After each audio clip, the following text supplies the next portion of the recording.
Vem o Senhor nesse altar para abençoar a nossa vida. Que por intermédio da tua palavra o Senhor possa falar conosco, Deus. Que o Senhor continue sendo louvado pela vida do teu servo, onde quer que ele colocar os teus pés. E que as bênçãos do Senhor sejam sobre a família dele e sobre esta igreja que irá ouvir a tua palavra por intermédio dele também. Que a graça do Senhor se manifeste a nós nesta noite, em nome de Jesus. Amém? Glória a Deus. Aplauda o Senhor para a vida do pastor.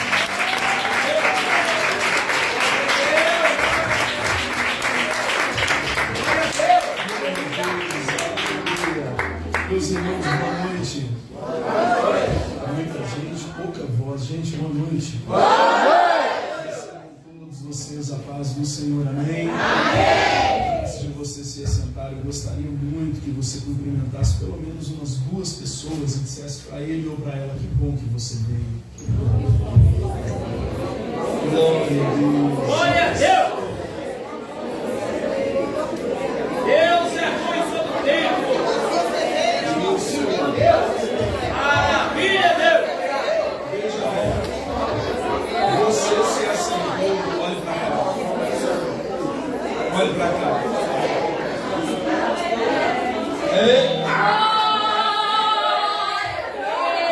Olhe para cá.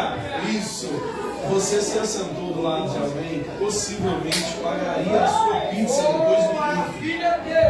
Só que, para nossa alegria, Deus tocou o coração da liderança desta casa, aleluia, e preparou-nos um macarrão para depois do culto. Então assim, eu não vou lhe enfadar, alguns já estão com cara de macarrão mesmo depois do culto. Eu quero contar com a sua colaboração, com a sua ajuda, e eu lhe prometo que 21h30, pastor. Amém? Não. 21h30 eu vou devolver o microfone ao pastor Valdeir para que ele dê continuidade ao trabalho, tá bom? Aproveitando que você está de pé, tome o seu exemplar da Bíblia nas mãos. Pastor Valdeir, muitíssimo obrigado pelo convite. Ele nos fez o convite com bastante tempo de antecedência, gente. E aprove a Jesus, prepararmos esse momento para que juntos pudéssemos louvar, celebrar, exaltar, adorar o nome do nosso Senhor e Salvador Jesus Cristo. Eu quero parabenizá-los, tá bom? Por completarem mais um ano, é isso, pastor? 11 anos estão chegando no ano do governo, Graças ao bom Deus. Glória a Deus. Recebam aí todas as felicitações, tá bom? A minha oração é que Deus ele prossiga abençoando-os e assim o reino de Deus avançando aqui nessa região através da sua vida. Eu tenho certeza que pela longa caminhada que o pastor Valdeir tem no cristianismo, no evangelho, ele poderia trazer aqui essa noite um pregador muito mais qualificado do que eu, um pregador muito mais entendido nos mistérios do que eu, mas por misericórdia da minha vida, ele decidiu me escolher. Deus abençoe o Senhor, tá bom? Toda a sua casa, em nome de Jesus. Vocês estão aí, gente? Amém! Então você que está aí de posse do seu exemplar da Bíblia, eu lhes confesso que se fosse combinado não teria dado tanto certo, Evangelho de Jesus Cristo, segundo escreveu João, capítulo de número 11.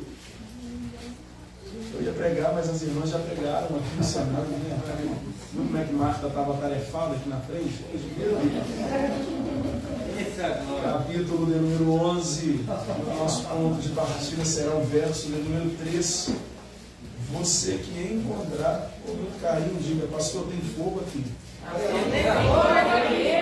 Vai pegar, são uma meia dúzia, vai pegar, tá bom? Isso, olha lá. Os obreiros são ligeiros.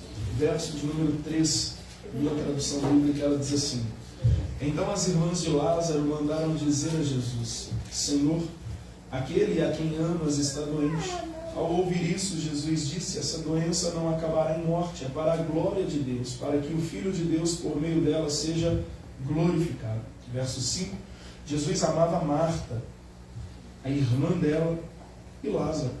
No entanto, quando ouviu falar que Lázaro estava doente, ficou ainda 2 dias onde estava. Depois disse aos seus discípulos: Vamos voltar para a Judéia e todos digam amém. Amém. De pé, curva a tua cabeça, Senhor, te louvamos, porque acabamos de fazer menção da tua palavra e nós acreditamos que ela é a causa de termos permanecido aqui até agora. Particularmente, Senhor, eu acredito que por causa da sua palavra, as portas desta igreja, Senhor, se mantiveram abertas, ó Deus, ao longo destes 11 anos. Eu acredito, ó Deus, que por priorizarem a tua palavra, essas portas permanecerão abertas. Te agradecemos, ó Deus, porque podemos dizer que até aqui a mão do Senhor, ela tem nos ajudado. Te louvamos, ó Deus, pela vida de cada um dos nossos irmãos, ó Pai, que tão maravilhosamente louvaram ao Senhor antes deste período. Te agradecemos, ó Deus, pela disposição, pelo entusiasmo, ó Deus, do coração de cada um. Por aqueles, ó Deus, que vieram de longe prestigiar este momento. Por aqueles que vieram de perto, que a bênção do Senhor, ó Deus, repouse sobre eles. Eu acredito, ó Pai, que é a tua palavra que nos fará sair daqui desta noite completamente transformados, mudados, ó Deus. Por isso eu lhe peço que toda mente seja agora levada cativa em obediência à sala do trono. E dessa maneira, Pai, estejamos todos escondidos, Senhor, onde nenhum dos dardos do nosso inimigo nos alcance. Deus, o pastor orou aqui, ó Pai, anteriormente, pedindo a Deus que nenhuma distração, ó Pai, roube de nós agora a nossa atenção. E nós reforçamos, ó Deus, este pedido. Guarde a nossa mente, bem como o nosso coração. E assim, ó Deus, fale conosco. É o que nós lhe pedimos, ó Pai, para a glória do teu nome. E os vivos digam amém. Amém. Se aceitar, aceitando esse desocupa as suas mãos e vamos todos aplaudir.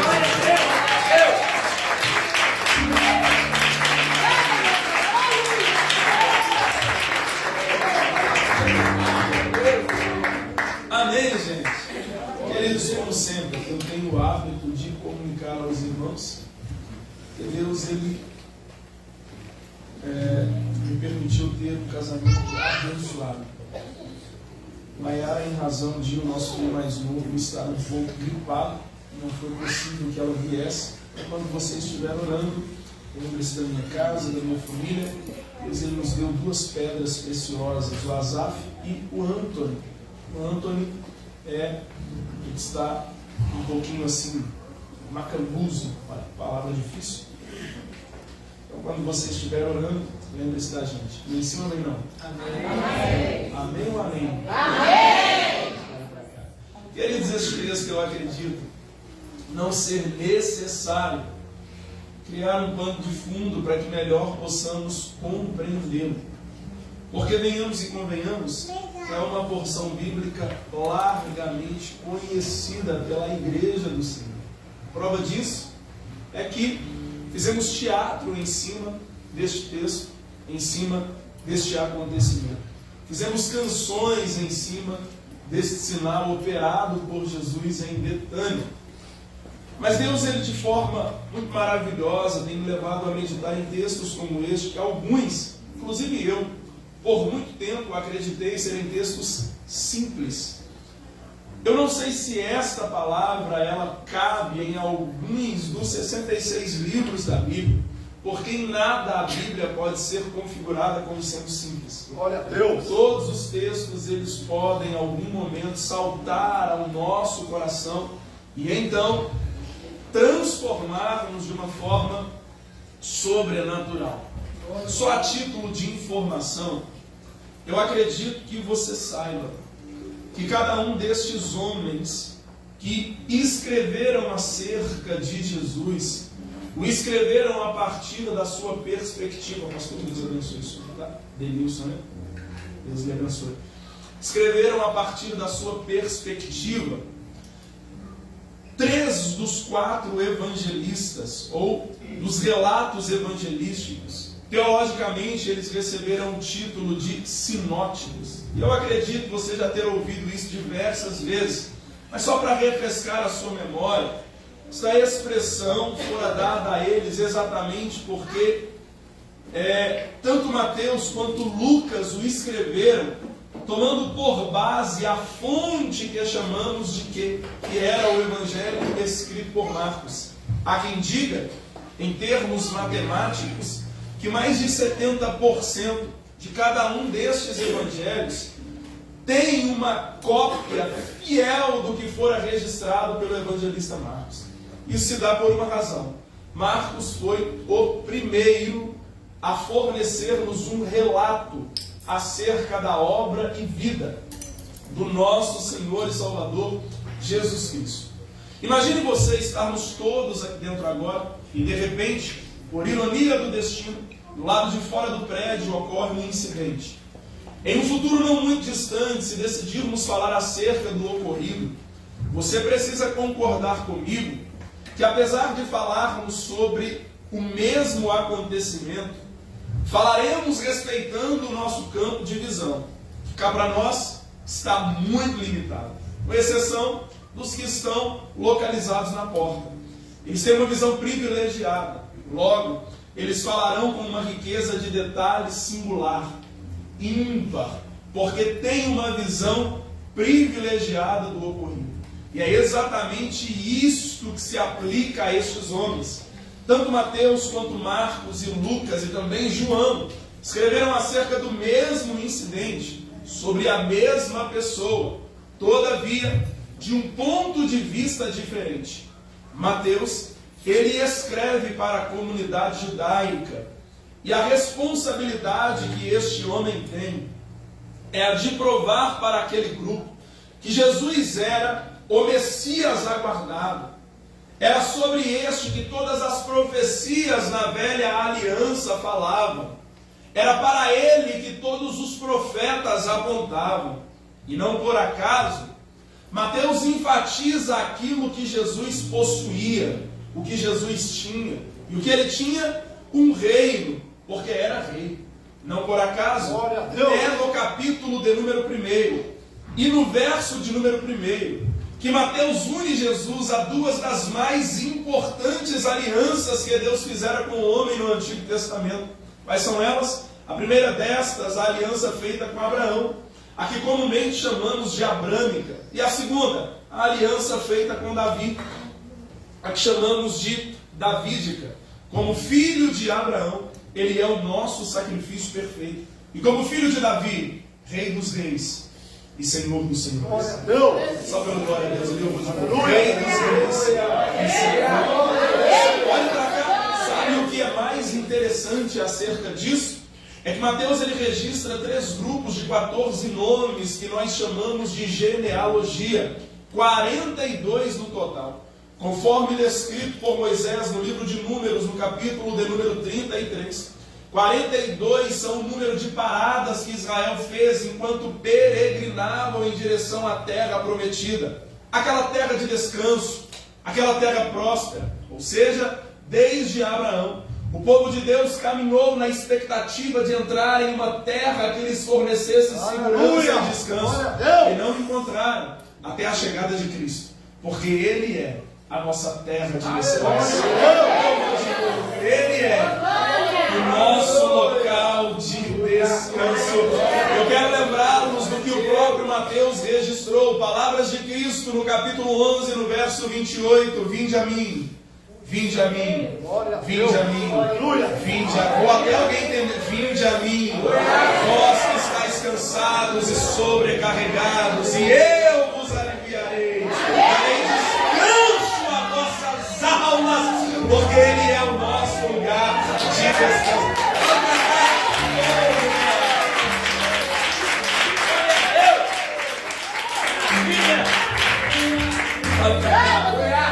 Acontece que, apesar de eles terem por base o Evangelho escrito por Marcos, forneceram-nos alguns relatos diferentes, como por exemplo, algumas parábolas. Você se lembra da parábola contada por Mateus, aquela que ganhou o nome de a parábola do semeador? Porque Mateus mostra-nos Cristo como um rei. Ele diz que a semente que caiu, pastor Valdeir, em uma boa terra, ela produziu a 100, a 60 e a 30 por 1.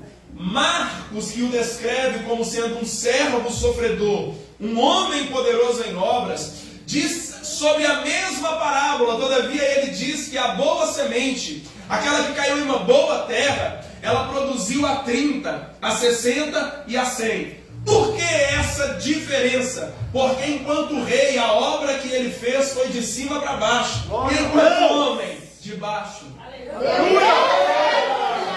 Enquanto homem, de baixo. Não por acaso é Marcos quem mostra-nos um Cristo poderoso em obras. Nos 16 capítulos que Marcos registrou, vale a pena ressaltar a informação só para agregar ao teu conhecimento, facilmente poderia ser chamado de um evangelho petrino.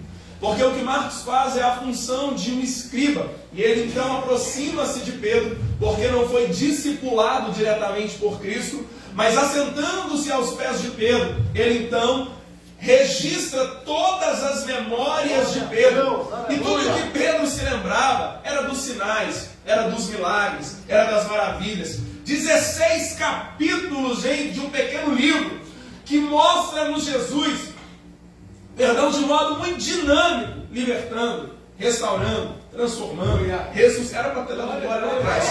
Jesus era ouvido em algum grande milagre. Eu acho fantástico isso. Por quê? Porque Marcos escreve para a comunidade romana.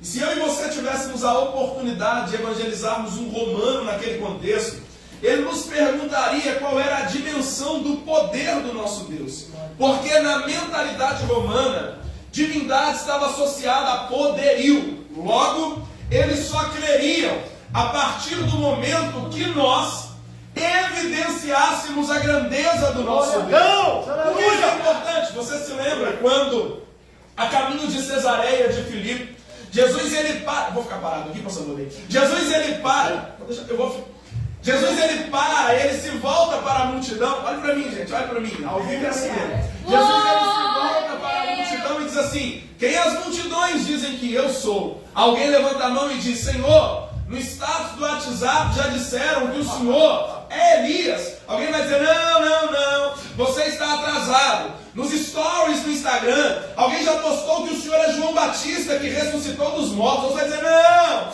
vocês estão atrasados. Nos grupos eles já falam que o Senhor é um dos profetas. Aí ele se volta para os seus discípulos e diz: e vocês? Quem dizem que eu sou? Jesus ele não está sofrendo de uma crise de identidade. Ele não precisa que as pessoas reforcem a ideia de quem ele é, para que então ele se sinta à vontade. Não, Jesus quer saber qual é a real intenção que leva aquela multidão a segui-los. Por quê? A segui-los. Porque naquele contexto, as pessoas, principalmente os romanos, quando queriam alguma espécie de milagre, por exemplo, imagine que alguns destes tinham a necessidade de um carro do ano. Eles então iriam no Deus da concessionária. Ou então, a necessidade deles fosse a de uma cura. Eles então iriam ao Deus do hospital. Então eles tinham um tipo de divindade para qualquer dos milagres que eles esperavam. Aí Jesus está dizendo: eu quero saber se eles não estão me seguindo apenas pelo que eu faço e não por quem sou. Aí no meio da multidão, depois da pergunta, Pedro levanta a mão e diz: eu sei quem o Senhor é. Jesus olha e diz: quem, Pedro? Diante de tudo que os meus olhos viram, diante de tudo que os meus ouvidos ouviram, o Senhor só pode ser o Cristo. O Cristo. Sabe o que Pedro está dizendo? Enquanto eles percorrem Deus após Deus para viver o milagre, nós encontramos tudo que precisamos no Senhor.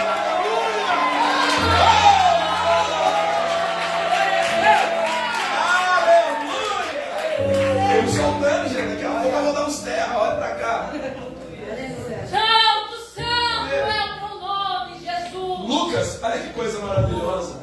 É o único dos escritores do Novo Testamento, cantou uma música quase que me fez chorar. É o único dos escritores do Novo Testamento que não é crente. Ele era gentil, não era judeu. E a este homem Deus deu o privilégio de escrever não apenas um, mas 2 livros. O evangelho que traz o seu nome, que podemos facilmente intitulá-lo de Atos de Jesus Cristo. E o livro missionário de Atos dos Apóstolos, que podemos chamá-lo de Atos do Espírito Santo. 2 tratados a uma mesma pessoa. Marcos enfatizou o que Jesus fez. Mateus, o que ele tinha. E Lucas, o que ele dizia. Ele deu importância às palavras de Jesus e como Jesus as comunicava. Ele promoveu grandes discursos e Lucas floriu todos os discursos que Jesus entregou naquela ocasião. É dos evangelistas o que mais enfatiza a vida de oração de Cristo. Por pelo menos umas 11 vezes ele mostra-nos Jesus retirando-se para orar, sem falar as parábolas que fazem conotação direta à importância da oração. Não por acaso é também este homem que prioriza a vida no Espírito. É o evangelista que mais fala sobre a pessoa do Espírito. Olha que cenário maravilhoso Lucas nos monta. Uma vida de oração fervorosa, experiências com o Espírito do outro lado. Parece-me que ele está fazendo questão de nos lembrar que não se pode desfrutar de experiências genuínas com o Espírito, senão por intermédio da oração.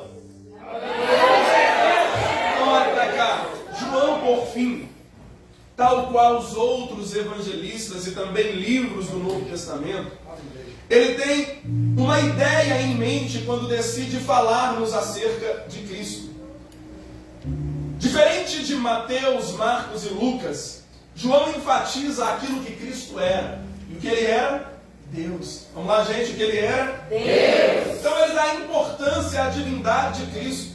E isso por uma razão. Eu não sei se você sabe, estou acabando, tá passando. Eu não sei se você sabe, mas naquele tempo, os primeiros 100 anos da igreja foram extremamente conturbados, porque surgiu um grupo sectário que saiu do seio da igreja, que ganhou o nome de gnósticos, ou como o movimento ficou conhecido, olha para mim, o gnosticismo.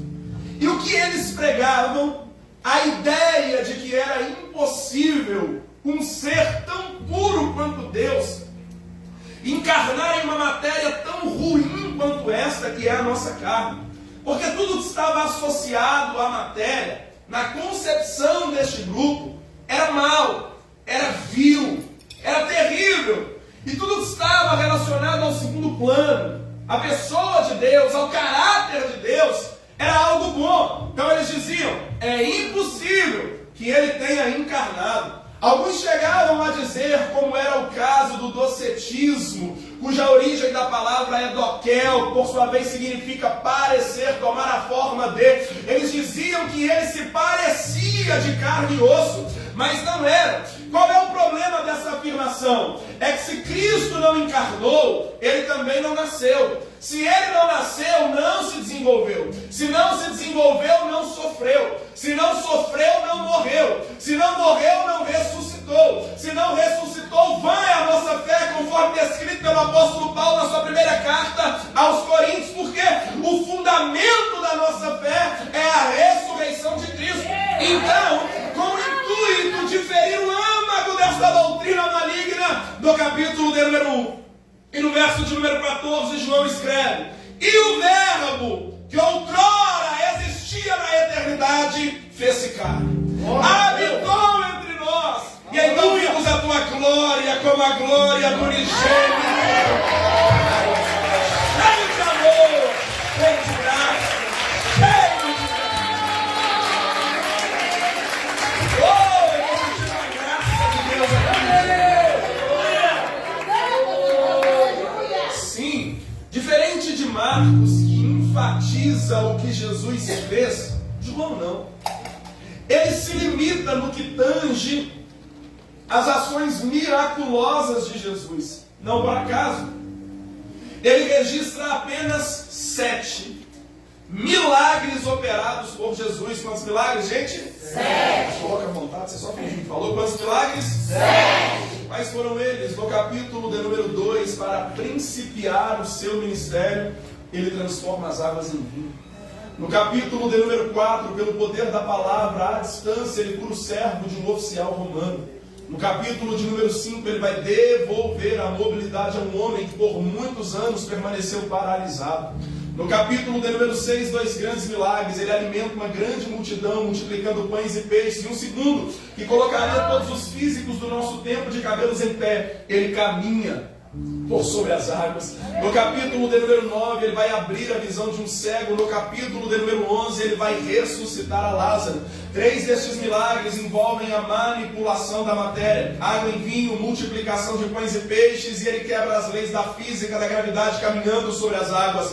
Outros 3 destes milagres envolvem cura e um sobrenatural, que é a ação de Deus sobre a morte. João, ele não dá a estes acontecimentos o nome de milagres, ele os chama de sinais, e isso por uma razão. Imagine você, por exemplo, a nossa querida irmã veio de longe prestigiar o trabalho, e muito provavelmente ela se deparou com placas indicando o caminho por onde a condução a levaria. Imagine sairmos daqui agora com direção talvez ao shopping mais próximo, Itaú Power Shopping, e encontraremos placas indicando o caminho: vire à esquerda, vire à direita, siga em frente. E ao chegarmos no local apontado, surpresa! Que surpresa?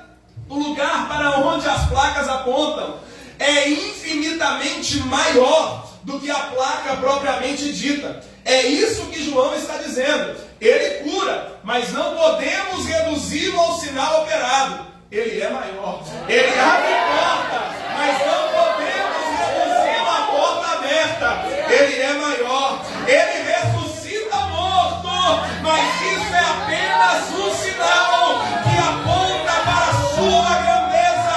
Eu não faço ideia de quantas provações essa igreja passou, mas o fato de tê-la superado ao longo desses 11 anos é uma prova de que o Deus que nós servimos é maior que a dor, é maior que a diversidade, é maior que a crise, é maior que a tristeza, que a depressão, é maior que o vale, que o deserto. Ele é maior. Vocês estão aí, crente?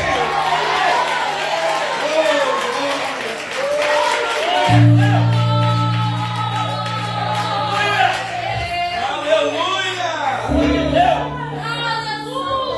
Tamanha a grandeza de Deus que os discípulos do capítulo 4 do Evangelho de Marcos, depois de um milagre extraordinário, eles pararam e disseram: que homem é esse? Que homem é esse?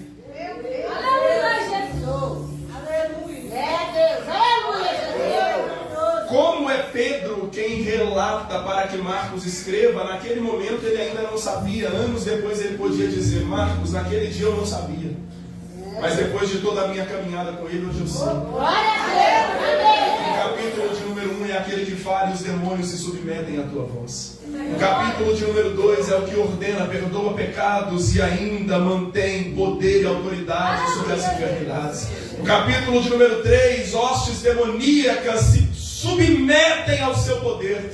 No capítulo de número 4, a força da natureza, independente de qual contexto, obedece ao teu chamado. No capítulo de número 5, legiões e mais legiões respondem ao teu chamado. Naquele dia eu não sabia, mas hoje eu sei. Ele é o Cristo, aquele que nós ansiávamos por ele, aguardávamos por ele, e hoje eu posso dizer: ele é.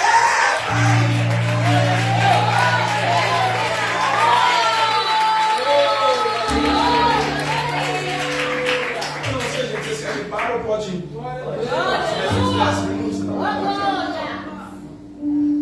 É no capítulo da... Eu sou apaixonado pela Bíblia. Amo falar das coisas de Deus. Eu não tenho pretensão de voltar para o lugar de onde Ele me tirou. Então eu preciso me aprofundar.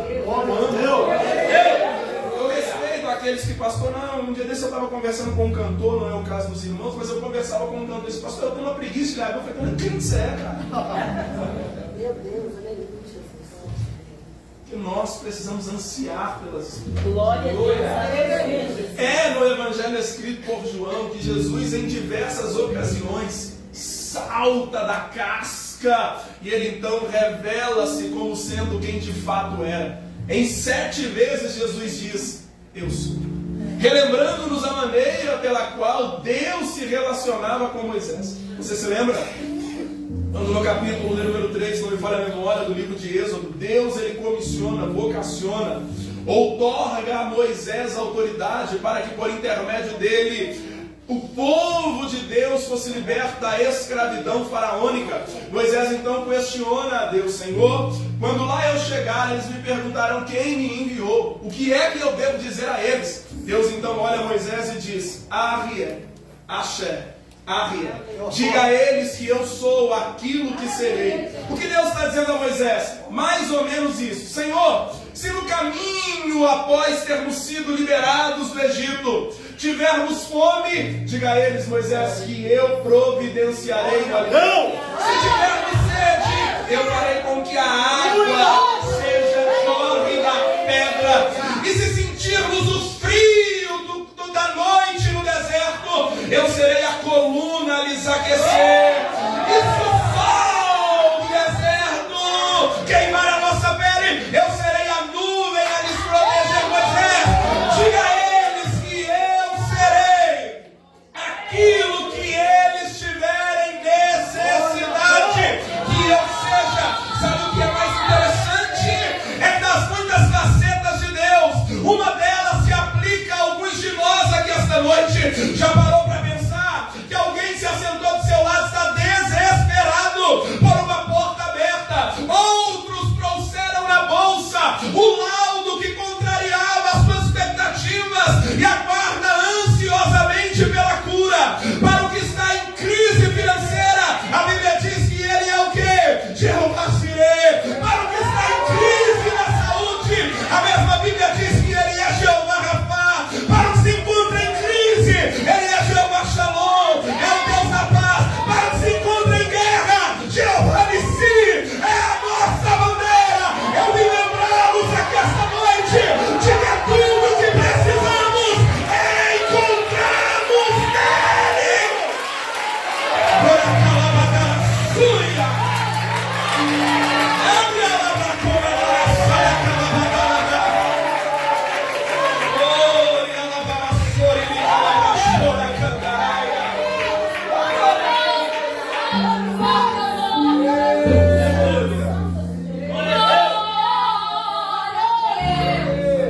Eu lhe mostro, capítulo de número 6. Depois de alimentar a multidão, ele disse: sou o pão da vida. Capítulo de número 8, verso de número 12. Para o que andava em trevas, ele disse: sou a luz do mundo. Capítulo de número 10. Para a ovelha perdida, ele disse: fica tranquilo, eu sou a porta. E não apenas isso, vocês não sofrerão nas mãos dos falsos pastores, porque eu sou o bom pastor. No capítulo de número 11, no verso de número 25, para a família enlutada em Betânia, ele disse: eu sou Marta. E ela diz o quê? A ressurreição e também a vida. Em seu discurso de despedida, no capítulo 14, para os discípulos, ele disse: atenção, sou o caminho. O artigo que define o que ele está dizendo: a verdade e também a vida. No capítulo número 15, concluindo o discurso, ele diz: sou também a videira verdadeira, e sem mim vocês não podem nada. Segura que lá vai. Dependemos dele para acordar, dependemos dele para andar, dependemos dele para respirar, dependemos dele para louvar, para pregar, dependemos dele para orar, dependemos dele. Oh meu Deus, eu esperava uma reação melhor. Eu me lembrava, gente, de que completarmos o 11º ano de existência é um sinal de que em tudo nós dependemos dele. Chegamos até aqui porque dependemos, completaremos mais um ano porque dependemos, virão outros anos porque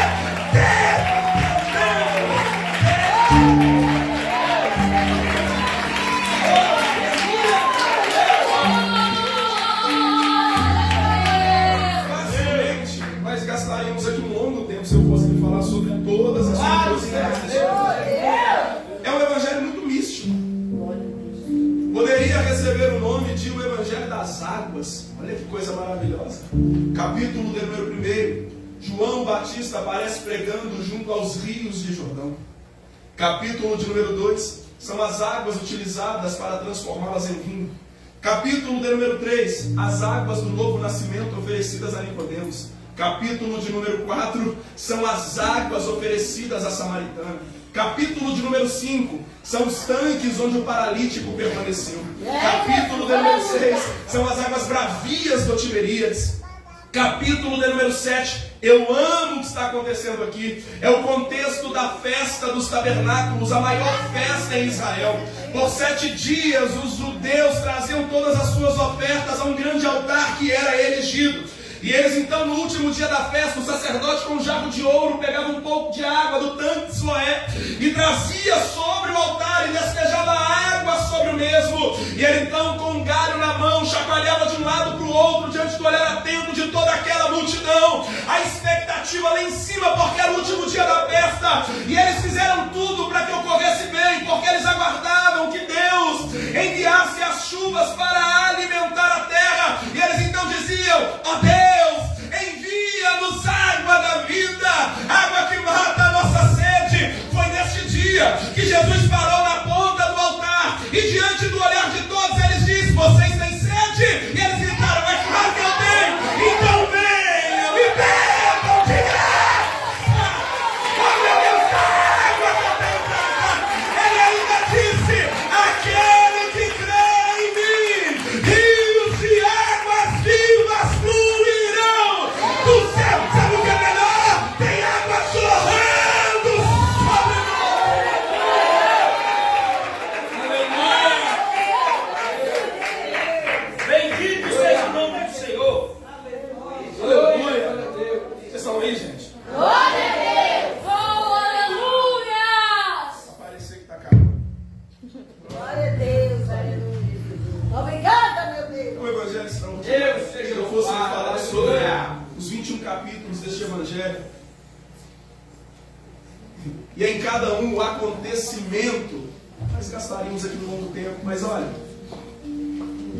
essa família em Betânia é alvo do amor de Jesus. Provavelmente o primeiro contato de Cristo com estes se deu no capítulo 10 do Evangelho escrito por Lucas, a partir do verso 38. É uma história muito conhecida. Jesus havia enviado os seus discípulos, o que chamamos de a grande comissão, 2 de 2, e eles tinham a responsabilidade de apregoarem a pessoa de Cristo. Cristo iria logo na sequência falando sobre as boas novas do reino. Jesus ainda disse: em qualquer um destes lugares eles não lhe receberem, vocês então batam a poeira dos pés. Por quê? Porque eles não são de paz. E uma das casas encontradas pelos discípulos provavelmente fora a casa de Marta e Maria. Em um belo dia, sem comunicar nos grupos de WhatsApp, sem postar no story a localização, Jesus se dirige para a Betânia. E imagine você, dona de casa, uma coisa é sermos pegos de surpresa por uma visita inesperada. Não comunicou, não mandou mensagem. A gente então prepara uma broa de fubá com um cafezinho e um pão de queijo. E a gente o recebe da melhor maneira possível. Outra coisa, gente, você precisa concordar comigo, é estarmos preparados para alimentar 16 bocas famintas. Porque conta comigo, Marta, Maria e Lázaro, Jesus e os 12, 16 pessoas. Isso explica, a Marta até sumiu daqui, isso explica Marta estar tão atarefada, absorta no seu mundo de serviço, de trabalho. Só que há um problema com o que Marta faz, porque ela o faz na tentativa de roubar a atenção de Jesus. Ela o faz na tentativa de que Jesus louve o que ela está fazendo. E há um grande problema quando nós fazemos muito, porque corremos o risco de nos tornarmos aquilo que fazemos. E no primeiro momento que nos é tirada a possibilidade de fazer, a gente também deixa de ser. Há um grande problema em algumas pessoas, é óbvio que não todos, mas como eu oro muito, gente, prego quase todos os dias, o que eu tenho visto é uma quantidade absurda de pessoas que são uma extensão daquilo que fazem. E no exato momento que lhes é tirada a oportunidade de fazer, eles também deixam de ser. Por quê? Porque a essência do Evangelho não está no que eu faço. A essência do Evangelho está em quem eu sou. O que eu faço precisa ser uma extensão daquilo que sou. Ela se sente tão sobrecarregada, tão fadigada, que ela diz: Senhor, não te pareces menos mal que minha irmã tenha me deixado sozinha, sugerindo que, no começo de tudo, Maria tenha ajudado. Mas quando ela percebeu quem era a figura que estava em sua casa, ela deixou todas as outras coisas de lado e lançou-se aos pés de Jesus. Ela me deixou sozinha e nada faz. Jesus olhou para ela e o hiperlativo hebraico, quando ele cita 2 vezes o nome de alguém, significa que temos que dar atenção ao que virá logo a seguir, porque é de suma importância. Ô Marta, você não entendeu? Eu não tenho empregado, eu não tenho trabalhador, eu não te devo nada. Por que é que eu estou lhe falando isso? Porque tem gente que acredita que Deus ele tem trabalhador, e apesar de as palavras serem parecidas, elas são diferentes em essência. A palavra trabalho sugere recompensa por aquilo que eu faço. Nenhum dos senhores e senhoras que me ouvem aqui esta noite, no final do mês procuram o RH da empresa, então dizem: eu tenho expectativa de receber o salário, trabalhei de graça, e nada, se atrasar um dia, tu já fica uma fera. Imagine a possibilidade de não receber. Mas quem trabalha, espera receber, diferente de quem serve. Se quem trabalha para receber alguma coisa, quem serve faz entendendo que já recebeu.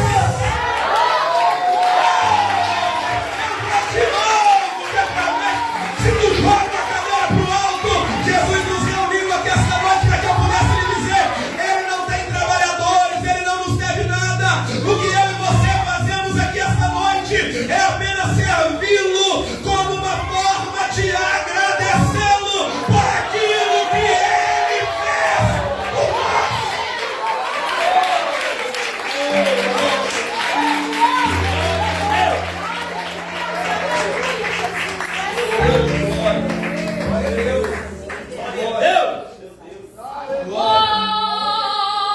Você já percebeu que Jesus ele é uma visita frequente em Betânia?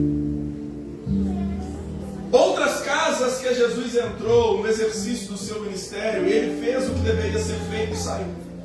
Entrou na casa de Mateus, foi celebrado como um senhor naquele lugar. Mateus promoveu um grande banquete.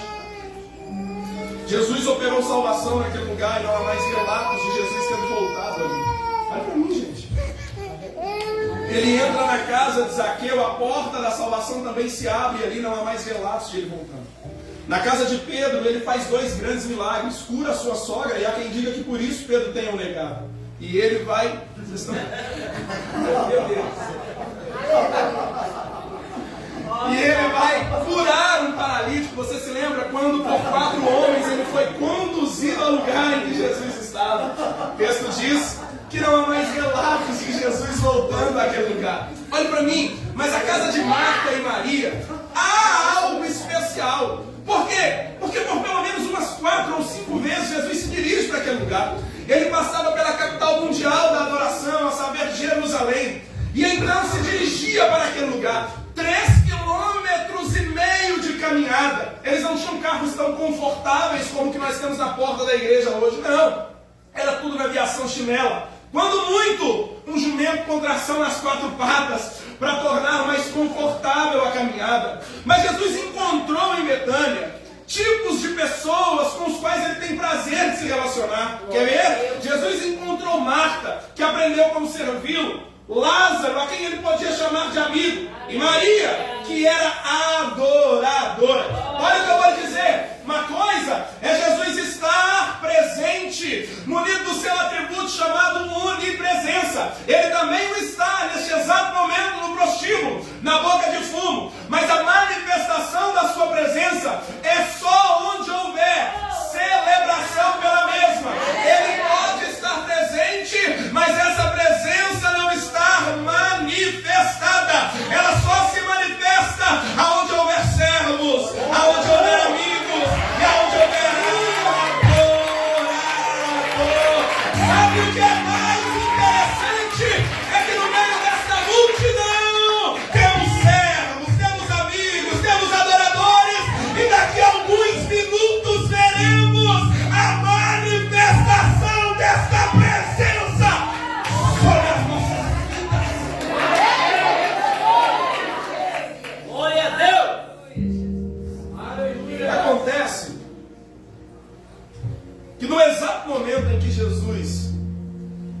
ele visita essa casa, ele tem prazer de se relacionar com aqueles moradores.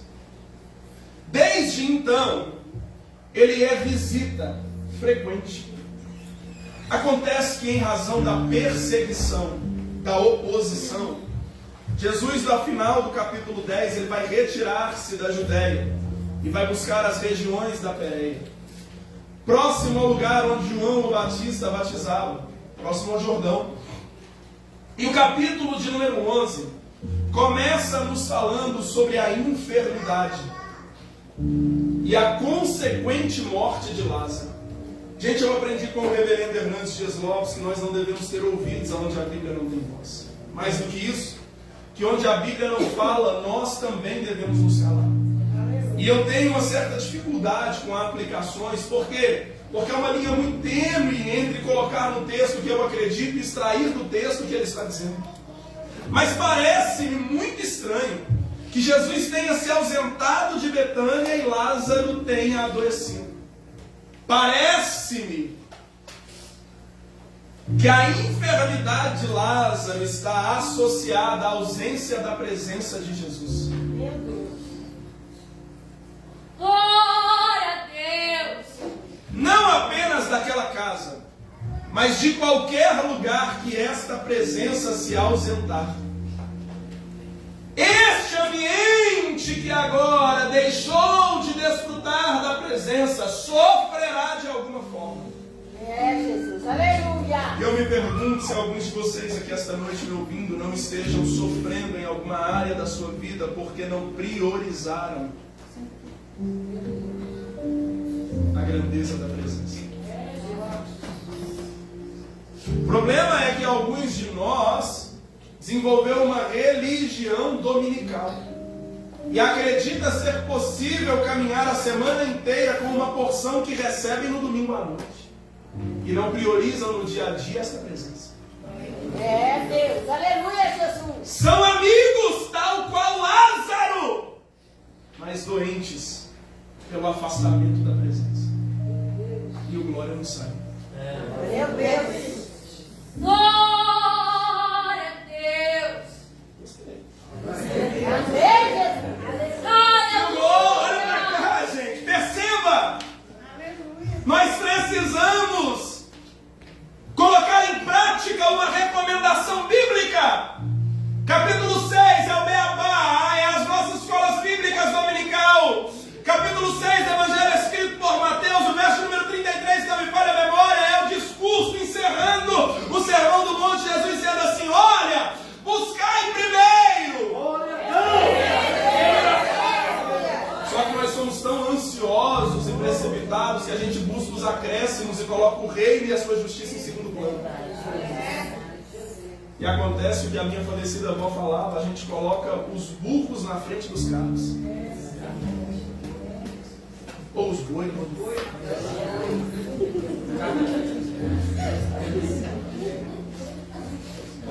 Você percebeu que tudo quanto o diabo coloca a mão, ele coloca na tentativa de distanciarmos desta presença a fim de nos adoecer. Porque pregar, gente, não significa que eu esteja fazendo acompanhado de Jesus. Não significa que porque eu canto acompanhado. Porque eu adoro acompanhado. Não! A beleza do que fazemos está exatamente em fazer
nós precisamos manter perto de nós pessoas com as características de Marta e Maria, que não apenas identifiquem o problema, mas que também promovam meios para a solução. Glória a Deus, aleluia. E temos um grande problema nesse tempo, é que algumas pessoas, na tentativa de fugirem do confronto, cercam-se de bajuladores. Pessoas que esquivam-se de lhe dizer a verdade. Porque afinal de contas o nosso ego ele é tão inflado que a gente busca meios de mantê-lo assim. E a gente não quer ninguém nos dizendo e apontando os nossos problemas, mas a gente precisa de gente que nem Marta e Maria, que nos olhe nos olhos e diga: está pregando, mas está pregando vazio. Está cantando, mas está cantando vazio. Está vindo para o culto, mas não tem vida no que você faz. Queria que você visse o rosto de alguns deles. Precisamos de gente que nos olhe nos olhos e diga: tem coisa errada aí, ó. Aleluia.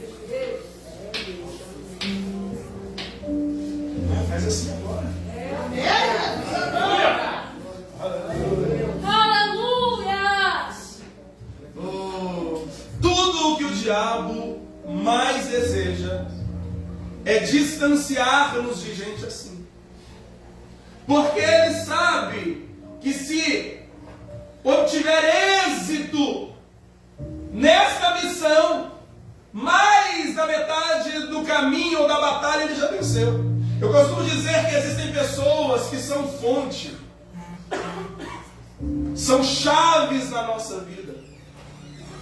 E o diabo, não podendo tocar-nos por causa da proximidade que temos com estas pessoas, ele então promove meios para distanciar-nos destas pessoas e assim legalmente tocar-nos. Então eu preciso lhe dizer que você tem que tomar muito cuidado com as decisões que você toma e as atitudes que você mantém, porque estas podem estar levando para longe gente que te protege. Está claro, gente? Glória a Deus. Imagina Marta e Maria sentando e pensando: tentamos todo o possível para reverter o quadro e todas as nossas tentativas foram sem sucesso. Só há uma explicação. Marta, precisamos trazê-lo de volta. É Jesus, aleluia. É gente que identifica e consegue criar um caminho para que a solução nos alcance. Preparou um mensageiro e deu a seguinte mensagem: vai e diga a ele que Lázaro, seu amigo, aquele a quem ele ama, está doente. Era suficiente para fazer com que qualquer um de nós parássemos tudo o que estivéssemos fazendo e fosse a um ponto. Imagine alguém da sua escola ou da escola do seu filho ligue e diga: pai ou mãe, não sei muito bem como lhe dar a notícia, mas você precisa vir. Separa tudo no mesmo momento e vai, porque espera-se que quem ama demonstre amor quando necessário. Mas a maneira de Jesus demonstrar amor por nós é diferente. Ele não nos livra das dores, ele as atravessa conosco. Eu sei, eu deixei esse, eu vou voltar naquela veia perpétua. Olha para cá. A maneira de Jesus demonstrar que nos ama não é livrando-nos das dores, impedindo-nos de passar os vales, não, é atravessando as dores.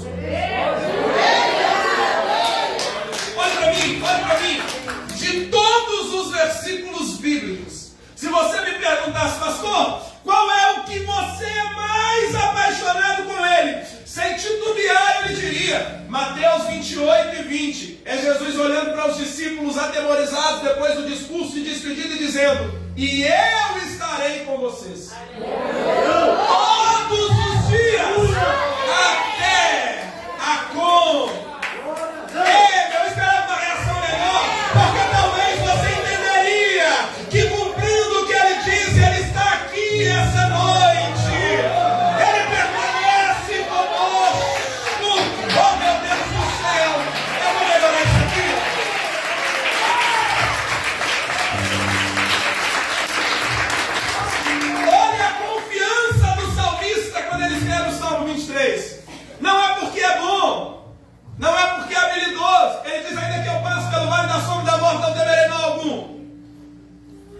porque tu. Da glória. Glória a Deus, aleluia, Jesus. Eu gostaria muito que houvesse na Bíblia um versículo, ou pelo menos uma palavra de Jesus que nos desse a entender que não enfrentaríamos as dores ou atravessaríamos os vales. Não tem. Mas tem algo mais precioso. Eu passarei. Glória a Deus. Aleluia. Eles são amados por Jesus.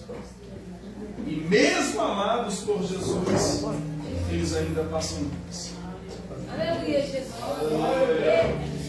Eu encerro. Nesses meus 22 anos servindo ao Senhor, eu passei por situações das quais eu não gosto nem de lembrar. Eu desejei diversas vezes não ter colocado a mão no arado. Eu desejei diversas vezes não ter me envolvido com o ministério. Eu desejei diversas vezes ter sido apenas um membro normal. Não que isso seja ruim, gente. Pelo amor de Deus, coloque carinho nas minhas palavras. Por favor, não me interprete mal. Eu desejei diversas vezes não ter responsabilidade com o ministério. Eu desejei diversas vezes não ter compromisso em passar madrugadas inteiras lendo a Bíblia, livros, investindo. Eu desejei. Porque as dores da vida, elas nos fazem repensar a ideia de ministério. Perdi amigos, fechei portas, passei situações terríveis.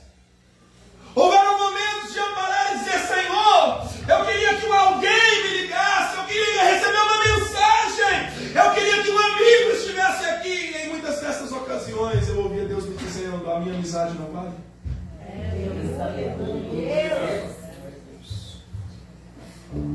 É porque a gente tem mania de projetar no outro aquilo que a gente acha que Deus não fará por nós. Eu dizia: Deus, eu queria receber um telefonema de alguém. Eu sei que eu tenho amigos que se eu ligar agora eles param tudo e vêm me socorrer. Vem me dar uma palavra de ânimo. É, Jesus, aleluia. Deus está dizendo assim: a minha presença não é suficiente. Meu Deus, aleluia. O que é que eles têm que eu não posso lhe dar? O que é que eles vão lhe dizer que eu não posso falar melhor? Onde é que eles vão tocar que eu não posso tocar melhor?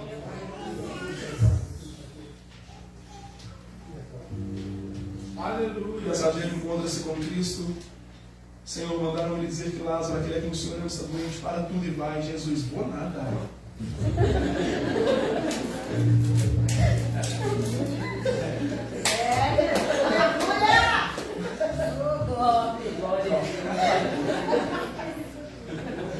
Jesus falou: vou nada. Vai e diga a elas que a enfermidade não é para a morte. Glória a Deus. A gente dá glória quando ouve isso, porque conhece o final da história. Marta e Maria não.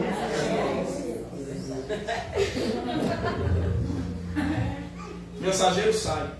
É um dia de caminhada, gente. Quando ele deixa Jesus, ele agora tem uma mensagem: não vai acabar em morte, não vai acabar em morte. Ele começa a nutrir. Eu imagino que coisa de pregador. Ele começa a florir a maneira como vai entregar a mensagem. Eu fico imaginando a mente fértil do mensageiro trabalhando. Quando ele chega, surpresa, tem um dia que está morto.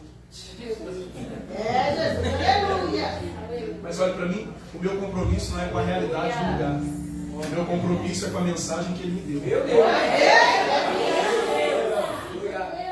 Mas para uma outra ocasião, se o pastor tiver misericórdia da sua vida, eu volto a gente falar sobre isso. Quer ver uma coisa interessante? Alguém me diga o nome do mensageiro. Em qual escola em Jerusalém ele estudou? Não tem. Mas a gente só o conhece porque ele tinha uma mensagem. Aleluia! Vale a pena relembrar as palavras de do reverendo Carson. A mensagem é maior que o mensageiro. Não por acaso o mensageiro é escravo da mensagem. Encontrou? Encontrei. O que ele disse? Não vai acabar em morte. Tem um dia que está morto. Jesus permanece 2 dias onde está. No 3º dia ele diz: chegou a hora de despertar o nosso amigo. Naquela multidão. Eu acabo agora, gente, prometo. alguém levantou a mão e disse: eu tenho uma observação a fazer. Agora há pouco tentaram apedrejá-lo na Judéia, e o Senhor vai voltar? Jesus disse: é claro que vou. Esse homem disse assim: então vamos nós também com o Senhor para morrer. Isso aqui não é uma pergunta, é uma afirmativa. Sabe quem é esse discípulo? Tomé. E eu sei que Tomé já sofreu na sua mão. Eu sei que você já criticou Tomé. Se você estivesse naquela última ceia onde Jesus lhe perguntasse: olha, um de vocês vai trair, provavelmente alguns de nós levantariam e diriam: Senhor, é Tomé! Mas se tivéssemos uma igreja composta por 10 crentes como Tomé, teríamos uma igreja saudável. Porque a gente critica Tomé por ser o discípulo que pedia silêncio. Eu só acredito. Aí imagina uma igreja com uns 10 crentes de Tomé. A fofoca chegou, ele vai dizer: eu não vi, eu só acredito. Glória a Deus.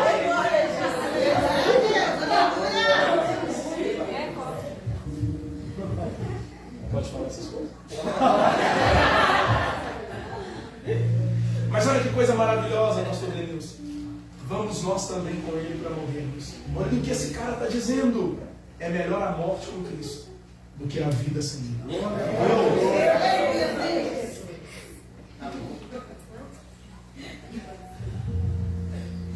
É melhor a morte com Cristo do que a vida sem ele. Que forma maravilhosa de demonstrar que ama a presença.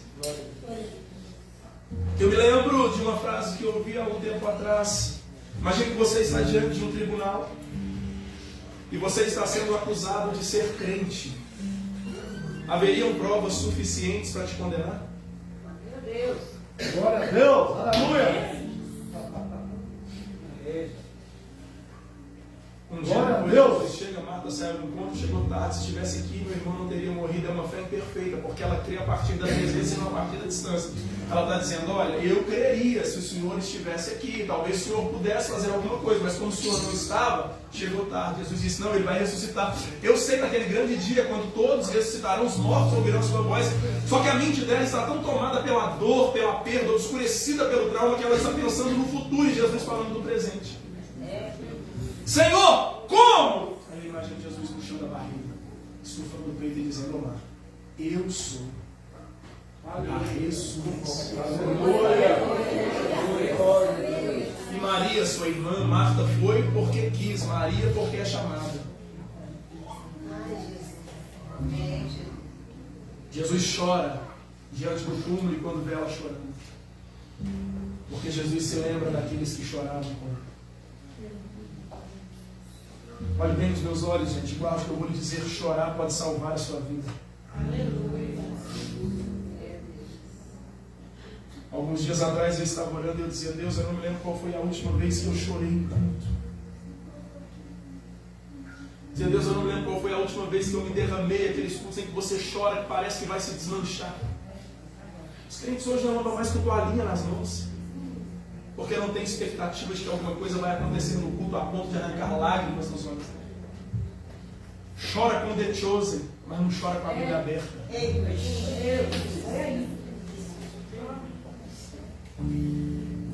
Mas assim, gente. Glória a Deus, aleluia, Jesus. Alguns choram assistindo novelinhas na Globo.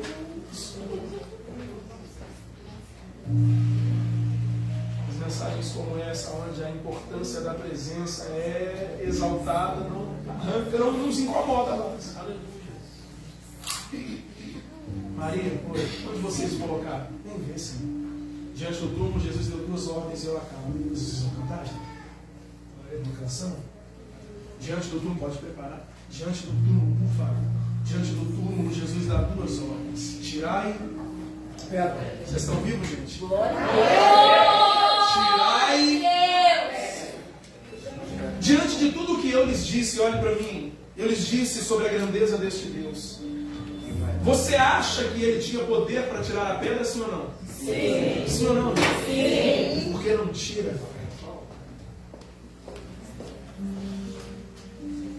Ele pode fazer sem a gente, mas prefere fazer com e através da gente.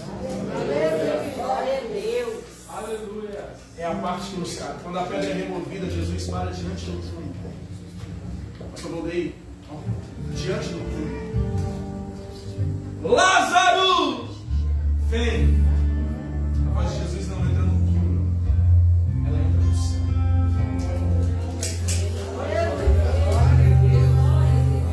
E ao entrar no céu, a entonação muda, porque como o próprio evangelista João anos depois saberia, a voz de Jesus é como voz de muitas águas. Então no céu há uma reunião, prepara, meu filho, para na hora que eu tá e você vai. Há uma reunião. Abraão chama Jacó, chama Isaac, Isaac chama Jacó. Há uma reunião patriarcal. Alguns de vocês conhecem essa voz? Eu imagino meu pai. É só uma licença poética, tá, gente? Aí de repente aparece José e os 12 de Jacó. Nunca antes ouvimos. Daí a pouco vem Moisés, Josué, vem Caleb. Nunca ouvimos também. Nesta entonação não. Nesta equalização também não. Aí daí a pouco aparece Isaías, aparece Davi, aparece Jeremias, aparece Ezequiel, aparece Daniel, aparece Oséias, aparece Joel, aparece Abadias, aparece Amós. Todos os profetas vão passando e um após um dizendo: não conhecemos essa voz. Até que alguém que havia acabado de chegar no céu, conhecendo os jardins da eternidade, andando pelas ruas de ouro, vislumbrado com os muros de cristal. Dá licença, eu conheço essa voz. Eu imagino Abraão olhando e dizendo: chegou ontem, Lázaro, de quem é essa voz? É do meu amigo, ela é inconfundível. Olhe para mim, podemos declarar esta noite que a morte roubou Lázaro das mãos de Marta e Maria, mas o dono da vida roubou Lázaro das mãos da morte. Vai viver.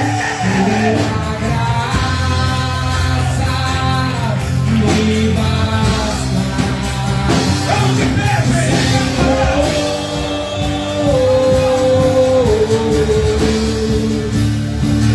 Tua presença me sustenta, Senhor. Vida de Deus agora.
céus. Eu queria chamar o pastor. Cadê? Aí acho que ele fez assim. Vem cá, pastor. Em nome de Jesus. Levante suas mãos para os céus. Daqui a pouco o pastor vai fazer oração para abençoar a nossa vida. Fala. Eu quero que você feche seus olhos agora. Depois de uma palavra abençoada como essa, meus irmãos, você vai embora para casa, você vai sonhar. Glória a Deus. Feche seus olhos agora. Glória, feche os olhos, toda a igreja, feche os olhos. Hoje à noite, que Deus preparou uma palavra poderosa como essa para mudar a sua vida. A presença é suficiente. Feche seus olhos agora. Vai meditando agora, é você Deus agora. É o seu momento com Deus. Nós vamos acabar já. Mas é o seu momento com Deus. Aquele momento que você fala, cadê meu amigo? Você pode chamar Jesus de amigo. Será que você tem essa intimidade de falar, ele é meu amigo? Você é capaz de falar isso? Feche seus olhos agora, em nome de Deus, eu vou orar agora. Glória a Deus. Mas é você e Deus agora, é o seu momento com Deus. Glória a ti, ó Deus. Santo. Deu errado, sua pesca a noite toda não teve sucesso. E agora seu amanhã parece incerto. E o que tens a fazer é lavar as redes e parar.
torneira ainda continua aberta. Amanhã vai estar conosco o pastor Cleiton Xavier. E se prepare em nome de Jesus. Desde já agradeço a Deus pela vida de cada um de vocês, pastor. Muito obrigado pela pessoa. E o pastor vai fazer oração por nós aqui agora. Não, vamos acabar o culto. Amém? Amém. Está todo mundo abençoado? Amém. A paz do Senhor, queridos. Amém. Louvado seja o nome do Senhor. Pastor, parabéns por esses 11 anos de caminhada, de batalha, de lutas. Parabéns por esse rebanho também. Que o Senhor continue te abençoando.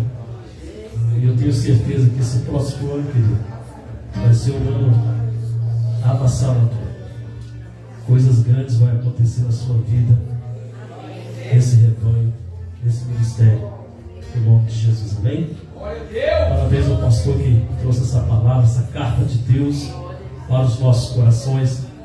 Confesso aos irmãos que há muito tempo que eu não choro no culto, meu irmão. Eu estava ali, a lágrima descia. Glória a Deus. Bendito seja o nome do Senhor. Então, queridos, resta retornar para o nosso lar. Feche os teus olhos. Vamos agradecer ao Senhor. Querido Deus, Pai, agradecemos ao Senhor por este culto maravilhoso.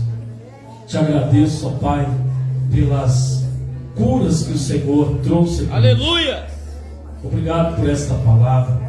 Obrigado, Senhor Deus, por este rebanho. Obrigado pela vida de cada um que está aqui, Senhor. Eu peço ao Senhor que leva todos em paz, guardando, livrando de todo mal.